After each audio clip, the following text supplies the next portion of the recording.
고등학교 때 선생님으로부터 가장 많이 들었던 교훈이 Knowledge is power.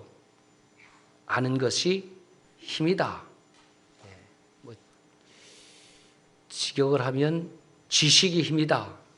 그러니까 공부 열심히 해라. 얘들아. 하여튼 귀에 못이 박히도록 들었습니다. 이 말은 17세기 프란시스 베이컨이라는 경험론 주창한 철학자가 한 말이죠. 아는 것이 힘이다 라는 말을 뒤집으면 모르는 것은 힘이 없다 이런 뜻입니다. 그러면 아는 것이 힘이고 모르는 것이 힘이 없다라는 말은 지식은 아는 것은 그 목적이 무엇이냐? 결국 파워입니다. 힘을 갖기 위해서 우리는 알아야 된다라는 거죠. 우리가 사는 세상에서는 힘 없는 사람보다는 힘 있는 사람을 더 알아줍니다. 그러니까 누가 되었든지 힘을 소유하기를 원하는 거죠. 정치의 세계를 보면 그 모습은 더 선명하게 찾아볼 수 있습니다. TV 뉴스를 통해서 온 국민들의 시선을 그 정치 쪽으로 지금 몰려가게 하고 있는 것도 저는 개인적으로 참 안타깝게 생각을 해요. 민생 이야기하지만 그것은 어디나 그냥 하나의 구실일 뿐 다 그들로 관심을 쏟게 하는데 정말 관심은 우리 국민들을 위해서 쏟아야 되는 것 아닌가 그런 생각을 해요. 어찌됐든 정치를 하시는 분들은 결국은 누가 권력을 차지하느냐 여기에 이제 온 신경이 들어가 있는 거죠. 권력 싸움, 힘 싸움. 국민들이 참 피곤해합니다. 자, 어찌됐든 아는 것이 힘인 세상이 이 17세기부터 뭐 그전에도 지식은 있었습니다만은 극명하게 이제 발달합니다. 그래서 소위 가방끈이 길다, 가방끈이 짧다. 그러면 가방끈이 긴 사람은 가방끈이 짧은 사람을 좀 무시하고 쉽게 말해 차별했다는 말이죠. 그러니까 뭐 집을 팔든지 논을 팔든지 소를 팔아서라도 배워야 산다. 이거 배워야 돼. 그렇게 열심히 이제 공부를 시킨 그래서 이만한 나라가 되게 한 것도 다 우리 부모님들의 교육에 대한 열정이었습니다. 그러나 지금 우리가 살고 있는 세계는 21세기입니다. 지식이 힘인 사회에서 어떻게 지금 바뀌어 가고 있느냐 하면 접속하는 것이 힘인 사회. Connection is power. Touch is power. 지식을 많이 누가 정보를 그 머릿속에 저장하고 있느냐? 여러분 이것은 별로 중요한 문제가 아닙니다. 모르면 인터넷에 검색해 보면 지식을 정확하게 다 알려줍니다. 외국에 나갈 때에 또는 길거리에서 외국인을 만나도 뭐 두려워할 필요가 없습니다. 휴대폰에다가 딱 켜놓고 한국말로 얘기하면은 프랑스 가면 프랑스 말로 들려줍니다. 독일에 가면 독일 말로 들려줍니다. 그러니까 이러다 보면은 어학원이 다 망할지도 모르겠다 이런 생각도 들긴 하지만 어쨌든 우리가 일상생활에 있어서 뭐 지식 좀 모른다고 어려움을 당하지 않는 시대가 도래했다라는 것입니다. 최근에 우리가 사는 청주는 시내버스 노선을 대폭 개편을 했더라고요. 시내버스. 그런데 여러분 메타버스가 있어요. 메타버스 들어봤습니까? 메타버스? 메타버스는 메트로버스의 사촌인가? 메트로버스는 이제 광역버스를 이제 의미하는데 모든 곳에 이제 이 버스 노선이 있을 때 이제 메트로 버스 하거든요. 관광버스인가? 시내버스의 다름인가? 이 메타라는 것은 초월 또는 가공 이런 뜻이 있습니다. 그 다음에 유니버스에서 우주, 그러니까 메타와 유니버스를 합쳐서 메타버스 이렇게 이야기를 하는데, 이 메타버스는 현실같이 구현된 가상의 세계를 말하는 겁니다. 그러니까 인터넷 공간에서 우리의 현실 세계와 똑같이 구성해 놓고 그것을 통하여 뭐 만나기도 하고 소통하기도 하고 또는 문화적으로 또 즐기기도 하고, 그것이 이제 메타버스라는 세상입니다. 그런 의미에서 코비드-19 이후에 전 세계 교회는 발빠르게 이 메타 처치의 세계로 지금 옮겨가고 있습니다. 메타 처치라는 것은 어떤 환경에도 유연하게 변화하고 대응할 수 있는 시스템. 쉽게 말하면 이 오프라인 처치와 온라인 처치, 현실 교회와 가상의 교회가 결합된 처치를 메타 처치라고 하는 것이죠. 그래서 가상의 공간을 통해서 우리는 복음을 소통하고 가상의 세계를 통해서 복음을 듣고 또 하나님의 은혜를 누릴 수가 있게 된 것입니다. 그리고 그러한 가상의 세계에서의 소통과 복음 사역은 또 현실 교회로 이어져야 되는 것이죠. 이것이 이제 메타처치의 간단한 개념입니다. 그런 차원에서 우리 교회도 코비드-19이 시작되고 또 그 이후에도 계속해서 메타처치를 지향을 하고 있습니다. 쉽게 말해서 온라인과 오프라인 적절하게 융합해서 성도들에게 바른 복음을 경험할 수 있도록 노력하고 있습니다. 오늘 저녁에 여러분들은 또 다른 메타버스의 세계를 맛보게 될 것입니다. 그것이 레트로 새벽송입니다. 새벽송을 경험한 분들이 점점점 이제 별세하는 시대가 되었습니다. 어렸을 때의 새벽송을 경험한 분들이 그렇게 이제 많지 않는 시대가 되었어요. 분명히 제 머릿속에는 어렸을 때 새벽송 한 것이 엊그저께 같은데, 그래서 말씀을 준비하면서 따져보니까 벌써 40년 전의 일이더라고요.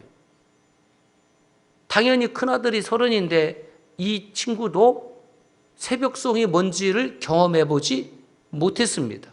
말로 설명하자니 설명에 한계가 있어요. 우리 교육자들도 지금 40대 초반이라 할지라도 그때는 아이였으니까 이 새벽송을 경험하지 못한 겁니다. 중학교 때까지 제가 새벽송을 경험을 했으니까 야, 이 40년이 넘었네? 뭐 깜짝 놀랐어요. 제 머릿속에는 엊그저께의 일처럼 여겨졌는데 어느덧 우리의 변화된 삶 속에서 새벽송을 하는 것은 불가한 일이다라는 고정관념이 사로잡고 있었던 것입니다. 그래서 몇 주 전에 말씀을 전하기 위해서 기도하던 중에 야, 왜 그것은 안 된다고 생각하지? 제 고정관념에 대해서 하나님께서 강력하게 질책하시는 것 같았습니다. 그리고 생각을 쏟아부어 주시는데 그렇게 하면 되지 않겠니? 그래서 오늘 밤 12시에 우리 카도스 청주선 함께 모든 성도님들을 가상의 세계로, 온라인의 세계로, 유튜브의 세계로 여러분들을 초대합니다. 레트로 새벽송 참여를 어떻게 할 것이냐? 11시 50분경에 여러분들에게 우리 미디어실에서 다 문자로 내보내면 여러분들은 접속하시면 됩니다. 접속하시는 것은 그것을 클릭하시면 이제 유튜브에 자동으로 입장이 됩니다. 그러면 그 유튜브에서 샬롬 노 거절합니다. 만약에 샬롬 하는 분들은 제가 체크를 해서 벌금 10,000원씩, 거기다가 뭐라고 써야 되냐면 따라서 메리 크리스마스. 그렇게 해야 돼. 메리 크리스마스. 그걸로 끝이 나는 것이 아니라 그 뒤에다가 초코파이 한 박스 또는 귤 한 박스, 귤 한 개 사용하겠습니다. 그래서 예전에 새벽송을 그 집집마다 그 밤에 방문해서 고요 한 밤 거룩 한 밤을 불렀거든요. 아주 조용한 찬양이잖아요. 그래도 계속해서 주무시니까 그 다음에는 두 번째로 기쁘다고 오셨네. 그러면 화들짝 일어나서 온 매무새를 옷을 매무새 여미고 밖에 나와서 그 문 앞에서 함께 기쁘다고 오셨네 부르고 그 다음에 저들밖에 한 번 더 부르고 그래서 오늘 세 곡을 부를 것입니다. 그런 다음에 그 집에 들어오라는 분들은 떡국도 끓여내기도 하고 그 다음에 뭐 고구마도 주시고 그 다음에 초코파이도 담아주시고 그러면 그것을 가지고 와서 우리 주일학교 어린아이들에게 간식으로 나누어 주었던 일이 있습니다. 그것을 그대로 레트로 복고로 한번 회복하자는 겁니다. 그랬더니 벌써 여러분 예배당 로비에 어마어마한 지금 초코파이 어마어마한 지금 귤이 쌓이기 시작했습니다. 어떤 분들은 목사님 큰일 났어요. 왜요? 저거 다 어떻게 할 거예요? 여러분 너무 걱정하지 마세요. 뭘 나눠줄 걸 가지고 걱정합니까? 나눠줄 곳은 어마어마하게 있다는 거죠. 우리 미래세대 공동체도 나눠줄 것이고 마지막 주일 예배 때 전 교우들에게 초코파이도 하나씩 줄 것이고 귤도 하나씩 드릴 것이고 또 남으면 우리 경찰이나 소방관이나 나라를 지키기 위해서 또 시민의 안전을 위해서 애쓰는 분들에게 그거 나눠주면 될 거 아니겠어요? 뭐 그걸 갖고 걱정하나 본인이 가져올 거나 걱정을 하지. 그냥 가져오지도 않으면서 뭐 쌓인 걸 보고 뭘 걱정해? 기뻐해야죠. 기뻐하고 이렇게 많은 성도님들이 성탄을 기뻐하는구나. 그 마음들이 지금 쌓여 있는 것 아니겠습니까? 그래서 메리 크리스마스 하고 뭐라고요? 귤 하나, 귤 한 박스. 그래서 지난 그 금요 예배 때 그것을 얘기했는데 제가 귤 10박스하고 저는 초코파이 10박스더라고요. 그래서 이제 끝나고 나와서 제가 그 영상을 다시 보니까 거의 회유 반, 협박 반, 압력 반으로 그걸 얘기를 했어요. 이거 제가 입으로 얘기한 것이 아니라 어떤 장로님이 분명히 담임 목사님은 초코파이 10박스, 귤 10박스. 그래서 그 분위기 때문에 안 한다고 할 수가 없어서 약속을 했어요. 그리고 약속을 지켰습니다. 옆 사람에게 물어보겠습니다. 몇 박스? 저를 보지 말고 몇 박스? 알아서 하세요. 아래서. 그래서 그 12시가 되면 그 유튜브에서 이제 새벽송이 울려 퍼질 때에 소파에 앉아서 팔짱 끼고 감상하라는 것이 아니고 그 자리에서 일어나서 아이들과 더불어 새벽송을 하라는 겁니다. 약 15분 정도, 뭐 많이 걸리면 뭐 20분 걸릴지 모르겠습니다만 그렇게 자다가 깨어서 그 새벽송하고 주무시면 됩니다. 그리고 내일 오전 10시 전 교인이 함께 성탄 축하 예배를 드리러 오실 때에 가져오시든지 아니면 다음 주일 전까지 교회 오실 때에 가져오시면 우리 모든 교우들과 함께 섬나도 하고 더불어서 이웃과 섬나도 하는 성탄의 선물이 되겠습니다. 저는 지난주에 우리 성도님들을 향해서 탐욕과 방탕의 삶, 내 안에 쌓여지는 이 욕심 그리고 탐욕 그것이 밖으로 드러날 때의 방탕함, 쾌락 이것을 카도시 커트해야 된다라고 말씀을 증언했습니다. 그러면 이렇게 물을 수가 있습니다. 어떻게 그 욕심과 탐욕과 방탕함을 끊어낼 수 있을까? 하나님의 사도 바울을 통해서 이렇게 말씀하십니다. 고린도전서 15장 31절 말씀에 보면 너희에 대한 나의 자랑을 두고 단언하노니 나는 날마다 죽노라. 여러분 우리가 자랑한다고 하면 무엇을 자랑합니까? 내게 있는 것을 자랑하잖아요. 아이들이 자랑할 때 보면 사과를 가지고 있든지 과자를 가지고 있든지 그것을 자랑하는데 사도 바울이 무엇을 자랑하냐면 내가 날마다 죽는 것을 자랑한다는 거예요. 여러분 이게 말이 된다고 생각하십니까? 내가 죽는 것을 자랑한대요. 내게 있는 것을 자랑해도 시원찮은 판인데 내가 죽는 것을 자랑한다. 여러분, 죽은 사람이 자랑할 것이 있다고 생각하십니까? 죽은 사람이 무엇을 자랑해요? 생명이 끝이 난 사람에게 필요한 것은 수의 한 벌입니다. 수의 한 벌이에요. 우리가 살아가면서 입고 있는 수없이 많은 옷들이 다 필요 없어지고 수의 한 벌이 필요한데, 내가 생명이 끝났더니 죽어서 여러분 보시오, 내가 입고 있는 옷을 보시오, 이것이 얼마나 비싼 옷인지 아십니까? 여러분 보시오, 내가 살고 있던 집이 얼마나 비싼 아파트인지 아십니까? 여러분 보시오, 내가 타고 다녔던 차가 얼마나 명품차고 고급차인지 여러분 아십니까? 여러분 그거 자랑하는 분이 있습니까? 없습니다. 죽은 사람에게는 억만금도 필요 없고 명품업도 필요 없고 수십억 대의 아파트도 필요 없습니다.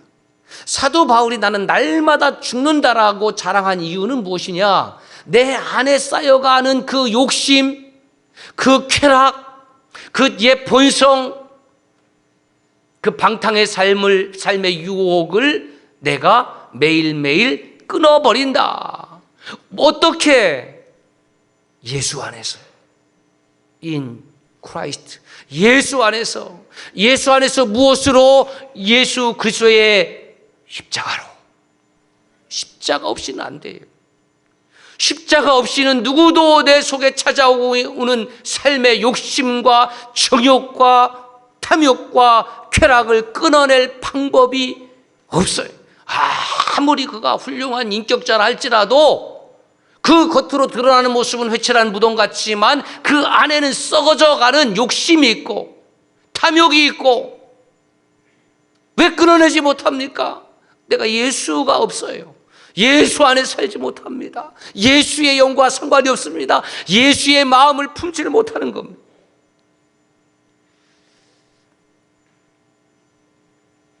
기독교가 타 종교와 결정적으로 다른 것이 바로 여기에 있습니다. 타 종교의 신앙의 목적이 무엇이냐면 자기 비움입니다. 나를 비운다. 여러분 멋지지 않습니까? 내 안에 있는 모든 물욕, 명예욕, 권력욕, 쾌락, 그것들을 다 비우고 나를 깨끗하게 한다. 여러분 보세요. 여러분이 보실 수 있다면 제 마음을 보세요. 저는 물질에 욕심이 없습니다. 저는 권력에 욕심이 없습니다. 저는 명예에 욕심이 없습니다. 목회자가 되니까 그런 유혹들이 많이 와요. 목사님 이런 직함도 맡아주시고 이런 직함도 맡아주시고, 또 실제로 목회자들의 모임에 가면은 서로가 어떤 직함 맡기 위해서 그 명예욕이거든요. 저를 해주세요. 몰라요. 아직까지는 그것이 부담스럽고요. 맡고 싶은 것이 없어요. 왜냐하면 담임 목사하기도 부족해 죽겠는데 쉽지 않아요. 혹시 담임 목사 지원하실 분이 있으면은 좀 예배 끝난 다음에 저한테 좀 와주셨으면 좋겠어요. 진짜로 그래요. 이것 하나 감당하는 것도 여러 가지 부족해서 모든 성도님들의 마음을 시원케 못할 때가 많이 있는데 이것저것 다 맡아가면서 제가 목회할 자신이 없어요. 비워진 마음, 욕심과 죄에 물들지 않은 깨끗한 마음, 여러분 얼마나 멋지고 아름다운 마음입니까? 많은 그 마음이 있다고 가정해봅시다. 근데 그 마음을 언제까지 유지할 수 있을까요? 언제까지 깨끗한 마음, 언제까지 탐욕에 물들지 아니하고 정욕에 물들지 아니하고 자기 욕심에 물들지 아니한 마음을 언제까지 유지할 수 있을까? 또 다른 유혹과 욕심이 그 마음을 습격해 옵니다. 그러므로 타종교는 자기 비움을 목적으로 한다면 우리 기독교 신앙은, 우리 그리스도인은 자기 채움을 목적으로 하는 거예요. 무엇으로 나를 채워요?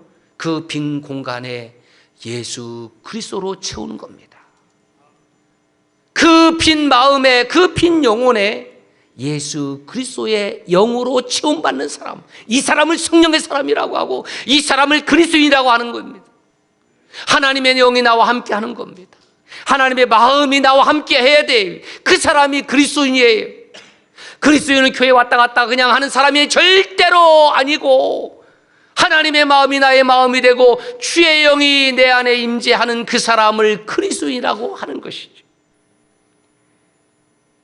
그러므로 하나님께서 사람의 몸을 입고 이 땅에 오신 일성자 육신을 이루었다. 그래서 성육신, 영어로 인카네이션 사건은 제가 이렇게 정의를 한번 해봤습니다. 시작.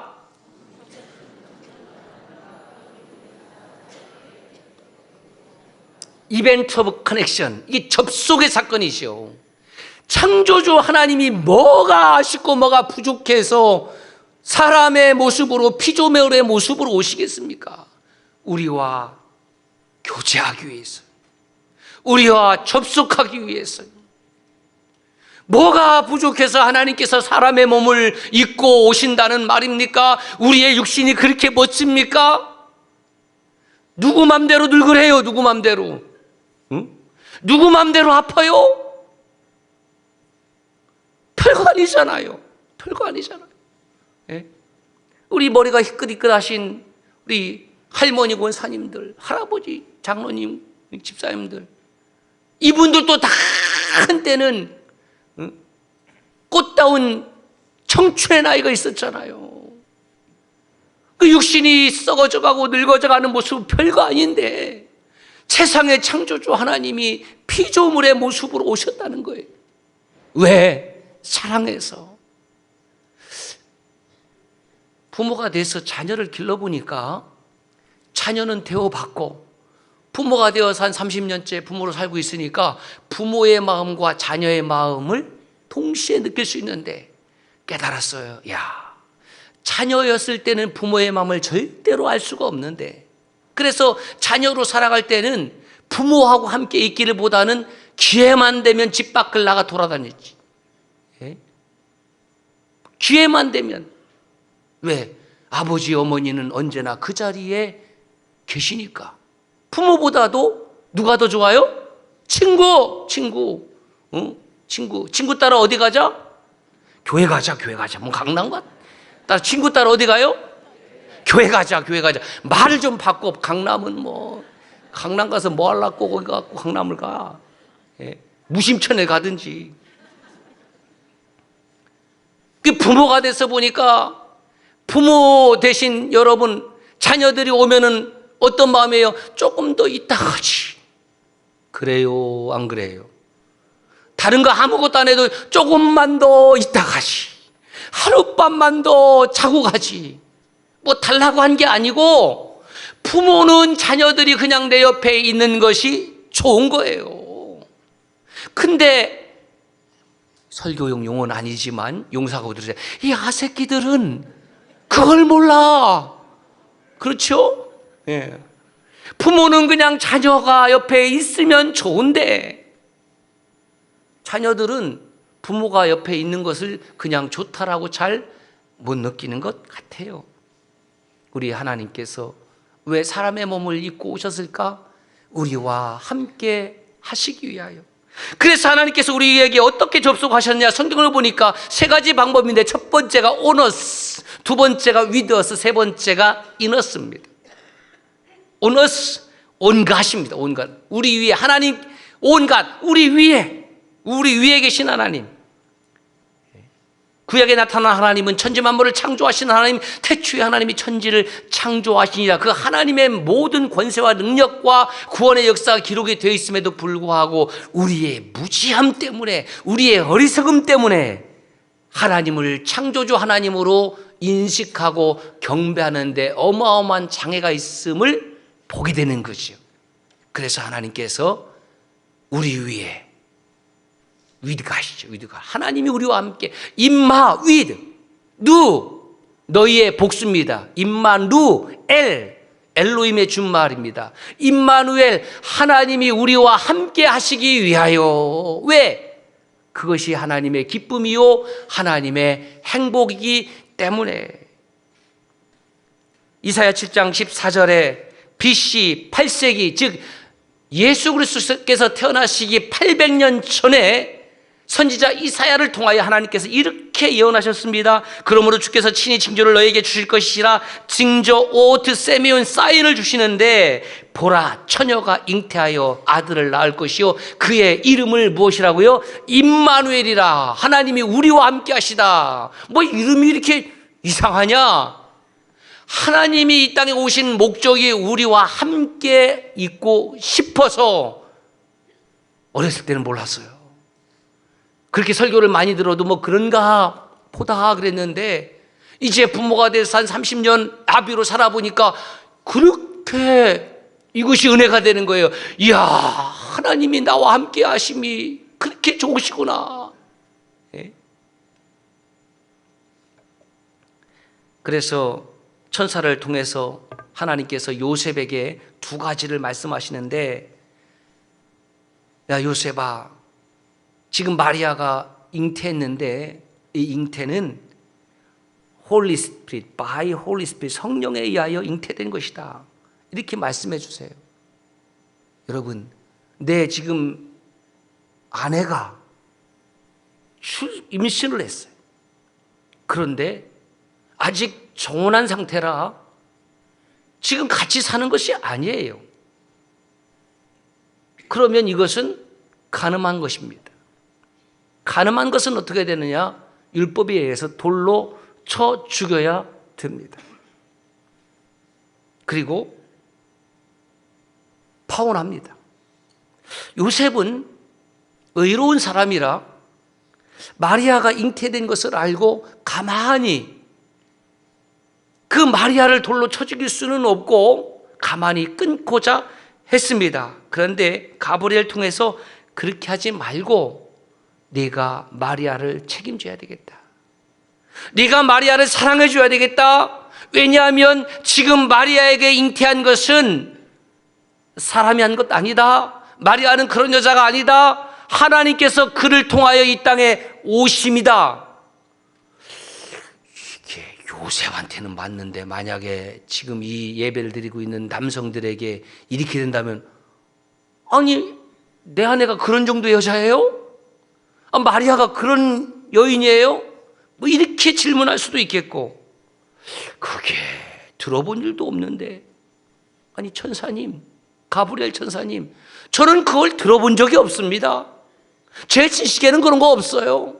제 경험에는 그런 거 없어요. 그런데 신기하게도 이 요셉은 그 천사를 통해서 주신 하나님의 말씀을 그대로 순종했다라는 겁니다. 믿었다라는 겁니다. 이 머리가 나빠서 믿은 건가? 아니지요. 내 머리로는 이해가 안 됩니다. 들어본 일이 없습니다. 경험해 본 일이 없습니다. 그런데 요셉이 의롭다고 하는 이유는 무엇이냐면, 요셉은 자기의 생각과 머리보다 하나님의 말씀이 더 우선이다. 적어도 요셉은, 나는 머리로는 이해되지 않지만 하나님을 향한 절대적인 신뢰, 절대의 믿음이 있었다. 나는 이해되지 않지만 하나님은 오르십니다. 하나님은 하실 수 있습니다. 이것을 절대 믿음이라고 정의하겠습니다. 사랑하는 여러분, 우리가 하나님을 믿는 것은, 여러분들이 하나님을 창조주 하나님으로 경배하는 것은 여러분의 생각으로 하나님을 다 이해해서 믿는 것이 아니에요. 쉽게 말하면 내가 다 이해되어질 수 있는 하나님이라고 하면 그 하나님은 하나님이 아닐 것이고, 내가 다 이해되어질 수 있는 하나님이라고 하면 저와 여러분들이 아마도 하나님일 것입니다. 두 번째 부탁, 그 이름을 예수라 하라. 무슨 뜻입니까? 그 백성을 그들의 죄에서 구원할 자. 예수라 하는데 그분이 어떤 하나님이시냐? 22절에 말씀하고 있습니다. 21장 22절 시작. 이 모든 일이 된 것은 주께로 선지자로 하신 말씀을 이루려 하심이라. 여러분, 주께서 선지자로 하신 말씀을 이루려 하심이라. 이 말씀, 그들의 죄에서 그들을 구원하는 일을 누가 이루신다고요? 하나님이. 누가 이루신다고요? 예수 그리스도께서 구원의 일을 이루신다라는 겁니다. 800년 전에 이사야 선지자를 통해서 말씀하신 그 하나님의 구원 역사를 선지자 이사야의 입을 통해서 말씀했지만 누가 이루신다고요? 하나님이 이루시는 겁니다. 이사야가 이루는 것이 아니라 하나님이 이루십니다. 사랑하는 성도 여러분, 오늘도 전 세계에 하나님께서 세우신 수없이 많은 복음의 종들, 말씀의 종들을 통하여 그 입술을 통하여 하나님의 말씀이 선포될 때에 그 선포되는 말씀을 이루시는 것은 하나님인 것을 믿습니다. 여러분의 입술을 통하여 하나님이 선포되고 예수 그리스도가 선포될 때에 예수 그리스도의 일을 치러날 때에 그 일을 이루시는 분은 예수 그리스도 하나님이 하시는 거예요. 세 번째, 이너스, 하나님 안에 인가십니다. 임마누엘 주님은 십자가로 하나님과 나 사이에 막힌 죄의 벽을 허물어 주시고 이제 우리 안에 함께 거하시길 원합니다. 이 땅에 육신을 입고 오신 주님은 그의 본체는 영이시기 때문에 루아흐, 푸뉴마, 영이시기 때문에 오늘 저와 여러분 안에 이 누추하고 낡아질 수밖에 없는 우리의 심령 가운데에 머물기를 원하십니다. 그래서 로마서 8장 9절 말씀해 보면 누구든지 그리스도의 영이 없으면 그리스도의 사람이 아니다 그랬습니다. 여러분, 저와 여러분들이 왜 하나님께서 보시기에 특별한 사람인가? 하나님의 영이 머무는 사람이기 때문에, 하나님의 마음을 담는 사람이기 때문에 내가 너의 마음을 나의 성전 삼겠다, 내가 네 마음속에 임재하겠다. 여러분, 이게 얼마나 감사해요. 아유, 목사님 저는 부담스러워요. 목사님 정도 되는 분에게, 아니 장로님 되는 정도분에게, 권사님 되는 정도분에게 그렇게 임재하여 계세요? 이것은 복음이 아닙니다.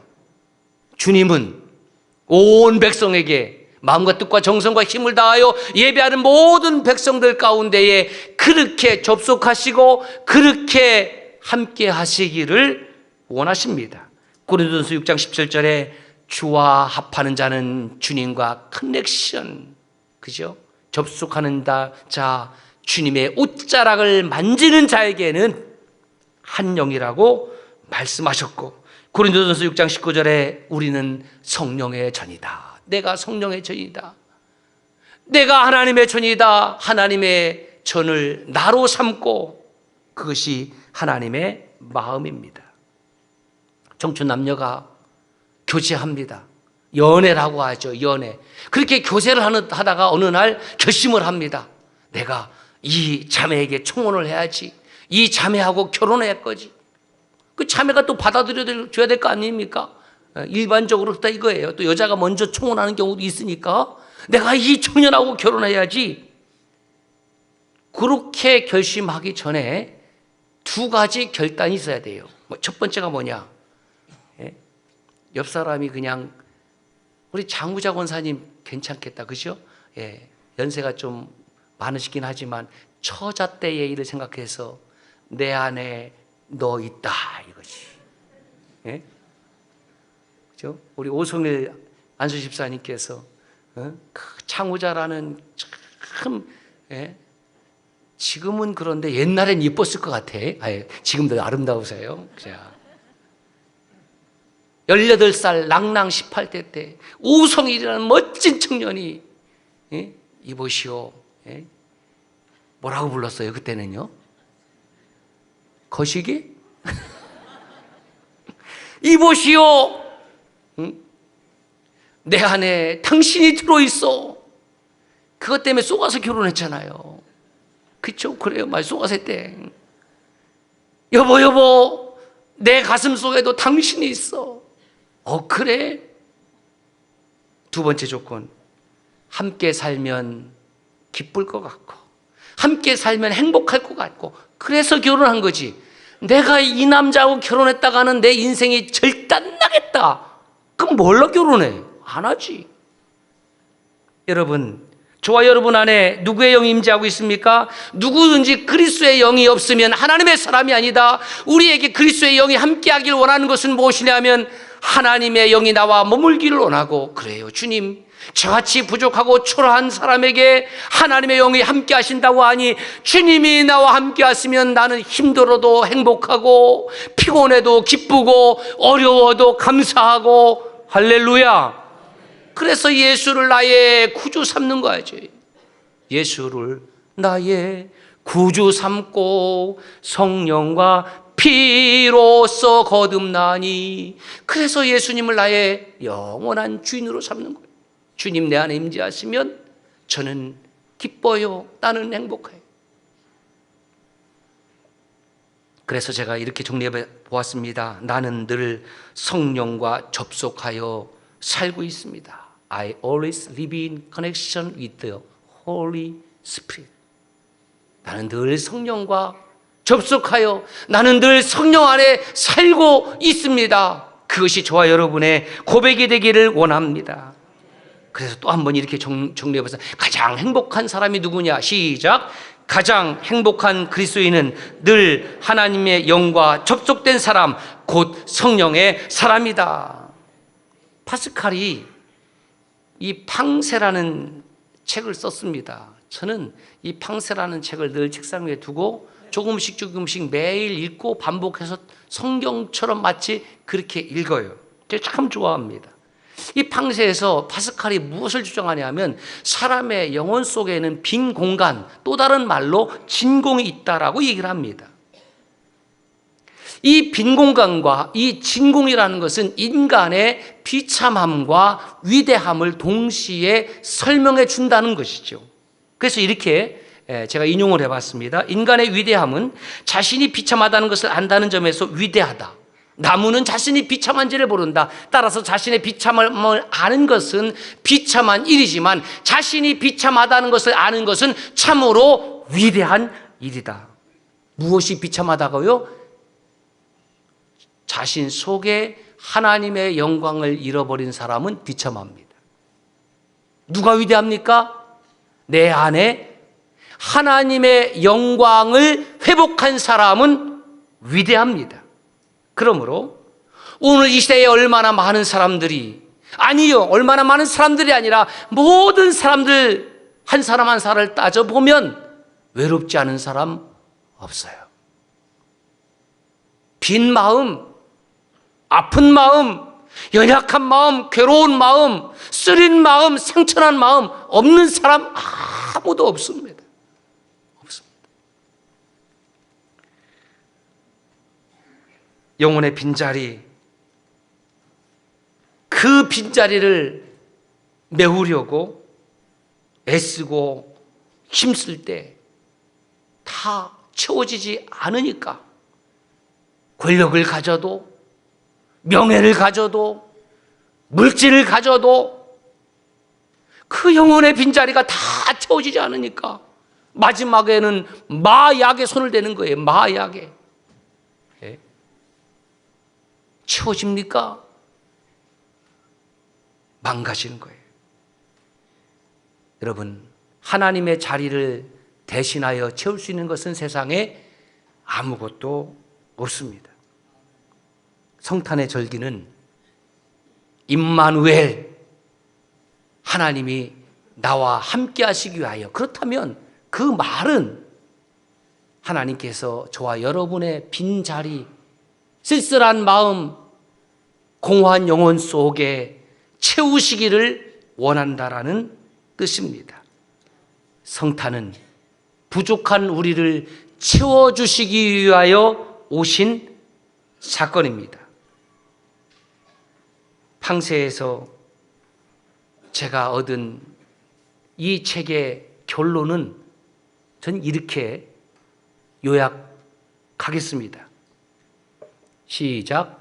사람의 영혼 속에는 하나님만이 채울 수 있는 빈 공간이 있다. 파스칼은 이걸 이 책을 통해서 끊임없이 말하고 있는 것입니다. 여러분의 영혼, 그 빈자리에 무엇을 채우시렵니까?